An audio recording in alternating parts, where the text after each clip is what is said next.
Good morning, good afternoon, good evening. I'm Melissa Bernal, and I'm happy to facilitate the following conference for Latin American region. Thank you to each of you for being here with us today. We hope that you and your families are safe during these uncertain times in the middle of the COVID-19 pandemic. On behalf of the International Society of Pharmacovigilance, we are very pleased to welcome all of you to the ISOP Patient Safety Day event. The COVID-19 pandemic has unveiled the huge challenge and risk health workers are facing globally. Therefore, the ISOP engagement is to develop and share these safety awareness sessions to different audiences, patients, caregivers, and healthcare providers, with the aim to increase safe use of medications and avoid medication errors around the world. It is now my pleasure to introduce our President, Mira Harrison, who will address you with a few words. Hello, welcome to this ISOP webinar on World Patient Safety Day. My name is Dr. Mira Harrison-Woolrich and I'm the President of ISOP. Thank you for joining us for this series of very interesting events to discuss what ISOP and our colleagues around the world are doing to focus on this very important day. World Patient Safety Day began in May 2019 at the World Health Assembly. All WHO member states endorsed the establishment of this day to be marked annually on the 17th of September every year. The reasons for this were quite outstandingly clear. If you look at these statistics that I've placed on the screen, there are many things that we really do need to address in pharmacovigilance. For example, 134 million adverse events occur every year in patients in low and middle income countries. 2.6 million deaths annually are due to adverse events. 15% of hospital expenses in OECD countries are due to treating patient safety failures. 4 out of every 10 patients are harmed in the community setting worldwide. So this issue, which is not just restricted to adverse events associated with medicines, but more generally to patient harm, it's not just restricted to hospitals, but also to community settings around the world. The aims of World Patient Safety Day are to recognise patient safety as a global health priority, to increase public awareness and engagement, to enhance global understanding of patient safety, and importantly, to spur global solidarity and action to promote patient safety. All of these aims, which were derived by the World Health Organization, align strongly with the missions of our society, the International Society of Pharmacovigilance, which is to protect patients from harm by promoting the safe use of medicinal products worldwide. I'd like to just tell you a little bit about ISOP because I realise that many of you tuning in today will not necessarily be members because we have opened up these events to everybody for free of charge. But our society, in summary, is an international non-profit making professional organisation aiming to promote drug safety scientifically, clinically and educationally in order to enhance all aspects of the safe and proper use of medicinal products. In this definition, we include all drugs, vaccines, and medical devices. And I should say that includes drugs which are sold over the counter and herbal medicines as well. And we aim to cover all countries. We currently have approximately 800 members in approximately 100 countries worldwide. We have regional chapters in Africa, Asia, Europe, Latin America, Middle East, USA, and Western Pacific. We also have a number of very active special interest groups. These webinars are being produced by our medication error special interest group, and we have other groups that discuss herbal medicines and women's medicines. So if you are interested in joining ISOP, there's plenty of ways in which you can contribute to drug safety by being involved in these regional chapters or being involved in the ISOP special interest groups. Do have a look at our international website, which is on the screen now, isoponline.org, and look at the membership page and do think about applying if you're not already a member. So I'd like to move now to how can we work together this year, 2020, to reduce harm to patients worldwide. Very important year in medicine safety with the current pandemic. crossing our world. And maybe the first thing to say is what we're all already doing here at this meeting is participate in these World Patient Safety Day events to start to learn what's happening worldwide in your country, in your region, and across the globe. So let's try to become educated, first of all, on all the key issues affecting patient safety in our countries.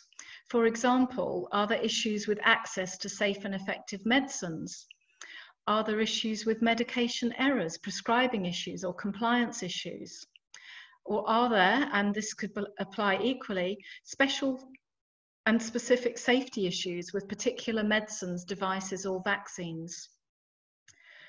The next thing we can do is to remember to report suspected adverse drug reactions to all medicines, devices, and vaccines.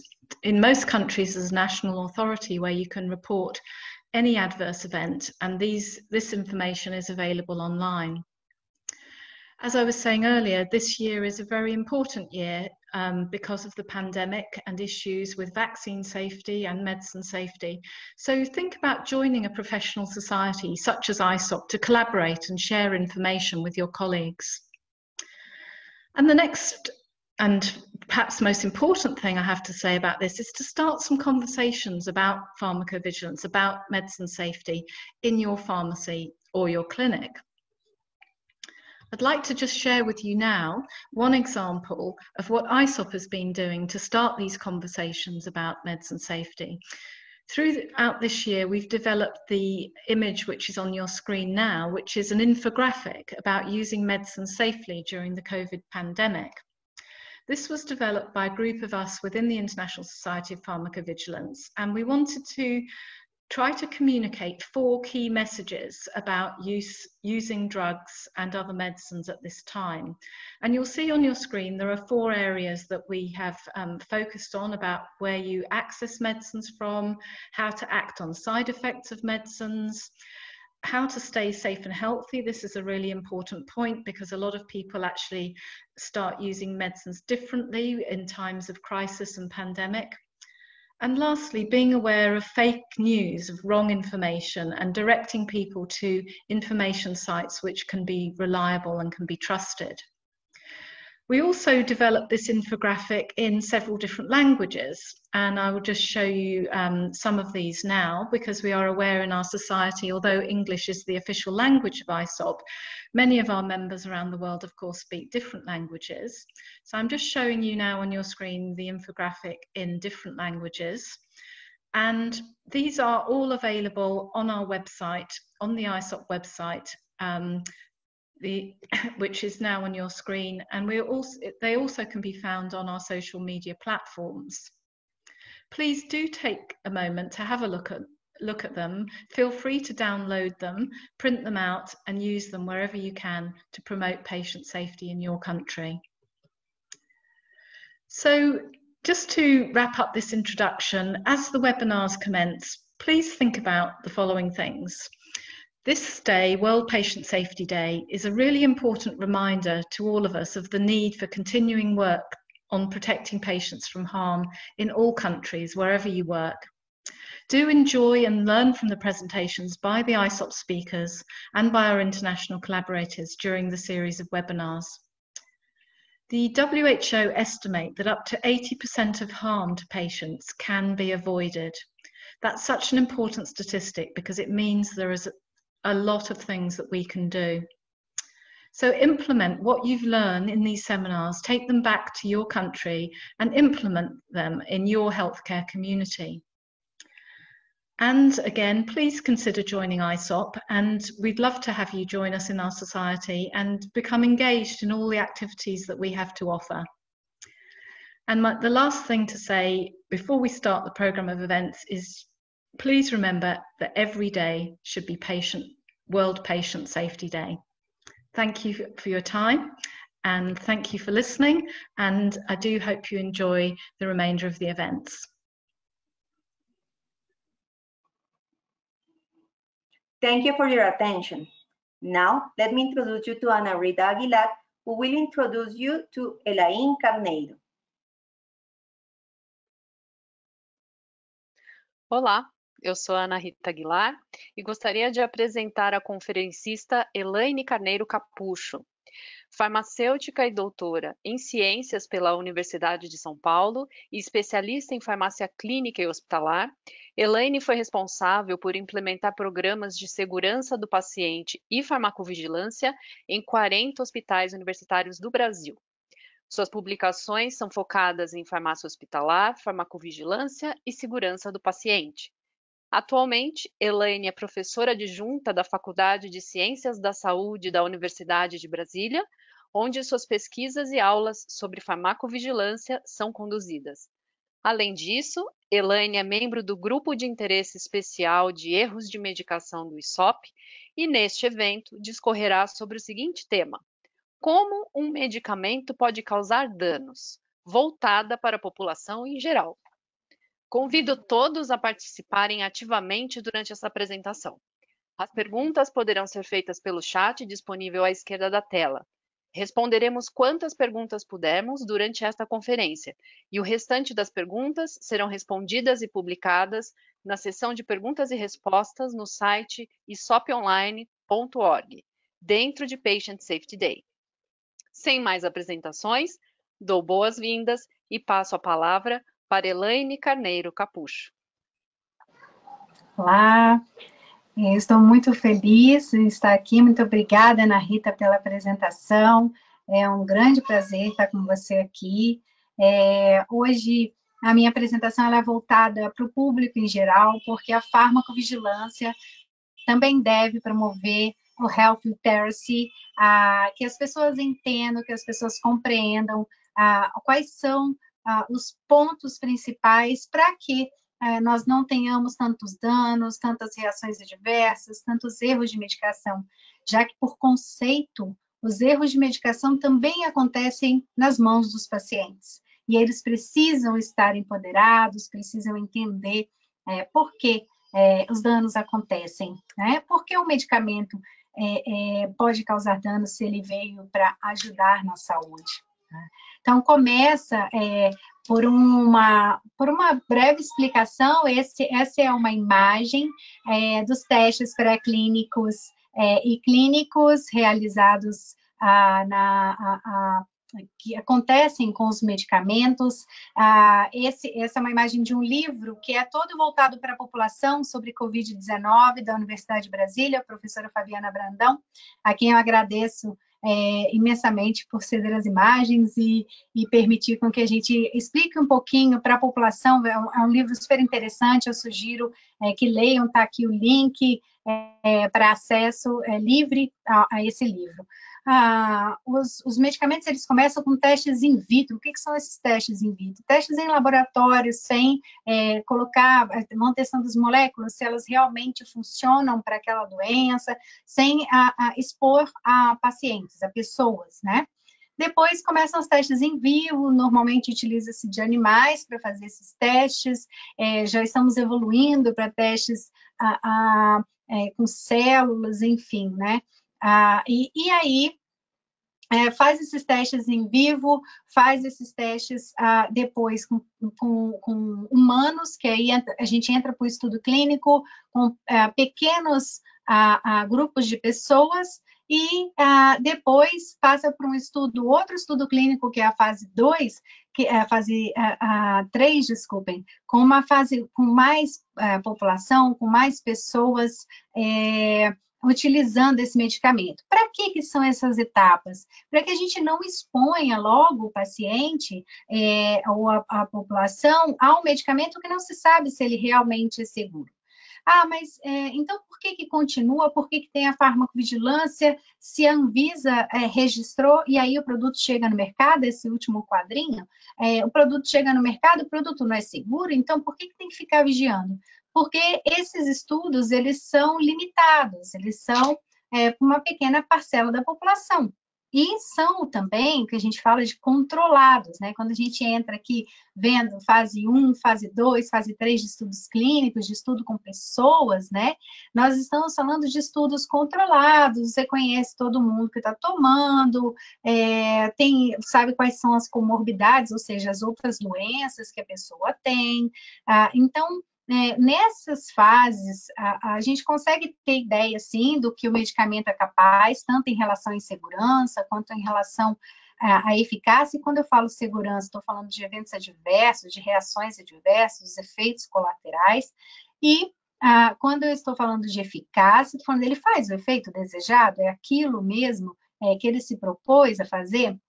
Só que aí tem a fase 4, porque passa a ter uma população completamente variada, existe a automedicação, que não é o ideal, né? Então, quem faz automedicação, ele está se arriscando um pouquinho mais do que quem está se arriscando um tanto mais, digamos assim.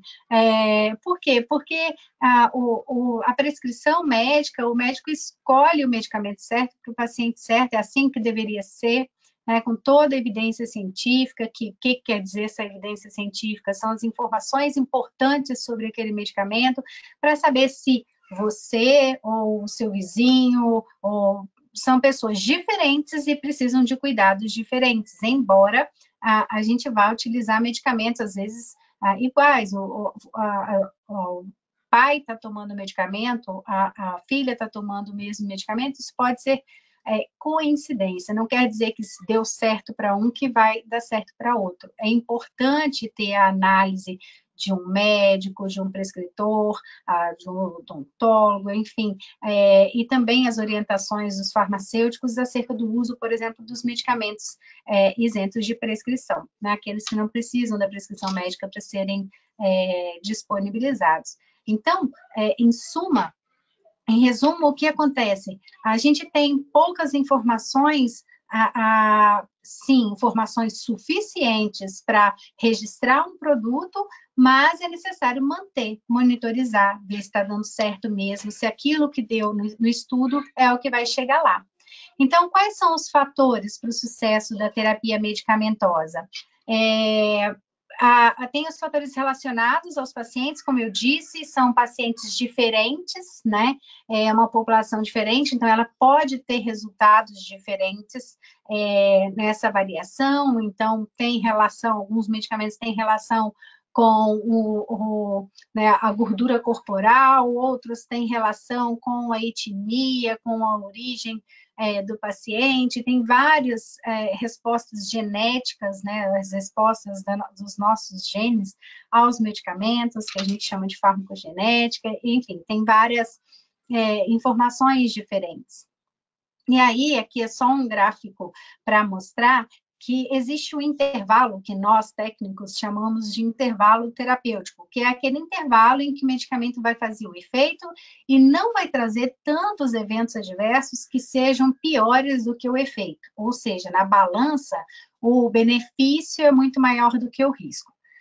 E isso é uma boa parte da população que vai ter essa resposta. Mas a gente tem uma parte da população que é o que a gente chama de metabolizadores lentos, ou seja, ele vai ficar com o medicamento mais tempo, vai acumular o medicamento na corrente sanguínea e ele pode ter uma reação adversa. Vou dar um exemplo, às vezes você fala assim, numa conversa, né? Meu medicamento, tal medicamento para mim é que nem água. O outro falou, nossa, se eu tomar eu durmo muito. Então, essas diferenças são diferenças entre a população. Tem também aqueles, né, que aí eu falei desse que tomou e falou é que nem água, porque provavelmente ele metaboliza mais rápido, e aí aquele medicamento não seria mais adequado para essa outra pequena parcela da população. Então, por isso que é importante que a gente sempre monitore, que você, quando tome um medicamento, fique de olho nos eventos, né, naquelas coisas diferentes que acontecem com você quando toma um medicamento, mesmo que esse medicamento seja só para dor de cabeça, mesmo que esse seja um fitoterápico, porque são medicamentos, eles têm riscos, eles podem causar danos, sim. Tem os fatores relacionados ao ambiente, então a temperatura, a altitude, dependendo de onde mora, alguns medicamentos podem mudar a forma de fazer efeito. Os fatores relacionados à prescrição, então, ter realmente um médico preocupado em escolher o melhor medicamento para você. E tem aqueles fatores que aí sim tem muita relação com os pacientes, da sua atitude, do cuidado com a sua própria saúde, do seu envolvimento com o seu tratamento.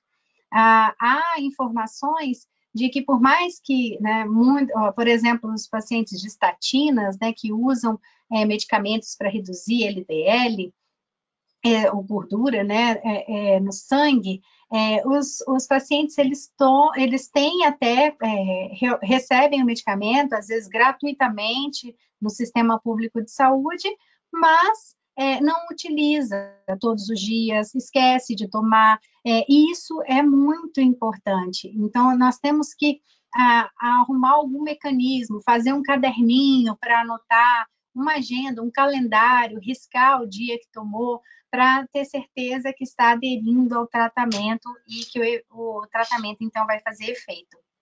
E, claro, a gente tem que ficar de olho, porque também pode ter fatores relacionados ao produto, esse produto não ser de boa qualidade, ter algum desvio de qualidade num lote específico. O que é o lote? A quantidade que fabricou naquele momento. Então, tem um número específico na caixinha do medicamento que está escrito lote.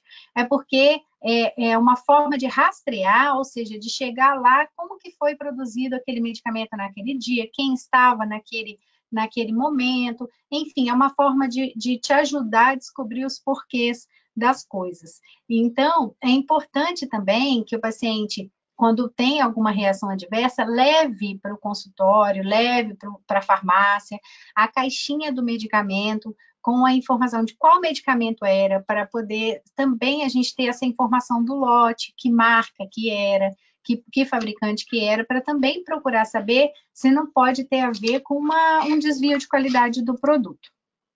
Então, nós temos muita coisa a fazer pela sua própria segurança, pela segurança do paciente, a gente chama de paciente pela segurança do paciente. Eu os convido, a ISOP, ela tem feito materiais para a população em geral, tem material lá no site da ISOP, então, utilizem esse material, fiquem de olho, reportem, né? Falem com os seus médicos, com os farmacêuticos da farmácia, contem para eles tudo que está sentindo quando toma o medicamento. Não só abandona o uso, o medicamento porque deu um evento adverso, mas entre em contato até com o próprio fabricante, eles têm na caixinha do medicamento escrito SAC, um SAC, que é o Serviço de Atendimento ao Consumidor, ele deve também te atender e te orientar, claro, procurar um médico, mas também a tirar algumas dúvidas sobre aquele medicamento. Então, junte-se a nós, a população como um todo, em busca da melhor segurança do paciente, que somos todos nós que precisamos de um sistema de saúde mais seguro. Muito obrigada. Muito obrigada, Elaine. Muito obrigada pela apresentação, super importante e super esclarecedora. Nós temos já a participação de algumas pessoas aqui com perguntas. Vou te repassar a primeira. Por que alguns medicamentos fazem bem para uns e não necessariamente para outros? Tem alguns fatores que eu coloquei na apresentação, a gente falou das diferenças entre o corpo de cada um, ou como a gente reage aos medicamentos, mas tem um outro fator importante, que depende, inclusive, da doença, né? Então, por exemplo, agora, quando a gente está falando de Covid-19, por que, por exemplo, a hidroxicloroquina não é boa, né? Não tem evidência científica ainda, ou seja, não tem nenhuma informação científica que fale é boa para a Covid, mas é boa, por exemplo, para outras doenças. E esses pacientes se dão bem com esse medicamento e utilizam esse medicamento.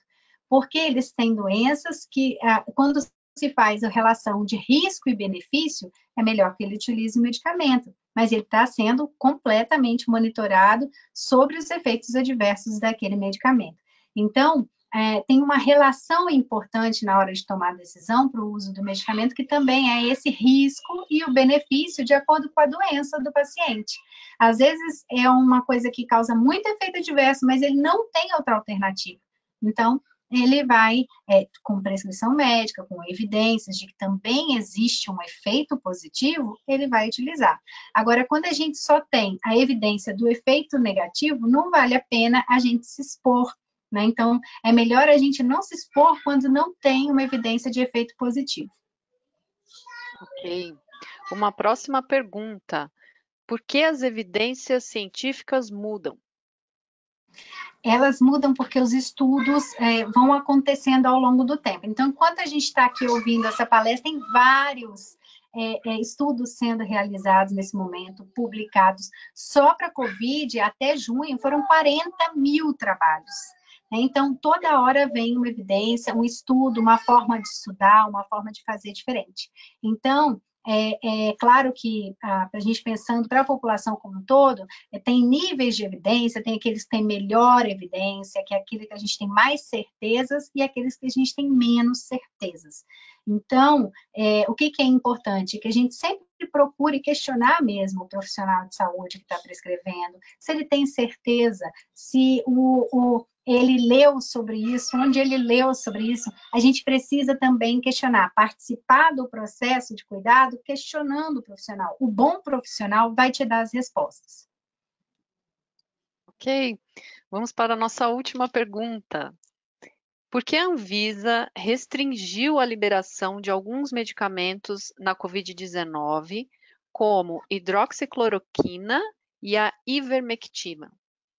Isso é muito importante falar, porque houve uma fake news na semana passada aqui no Brasil, que se falava de que a Anvisa tinha liberado sem receita médica, ou voltou a liberar sem receita médica a ivermectina. Não é isso.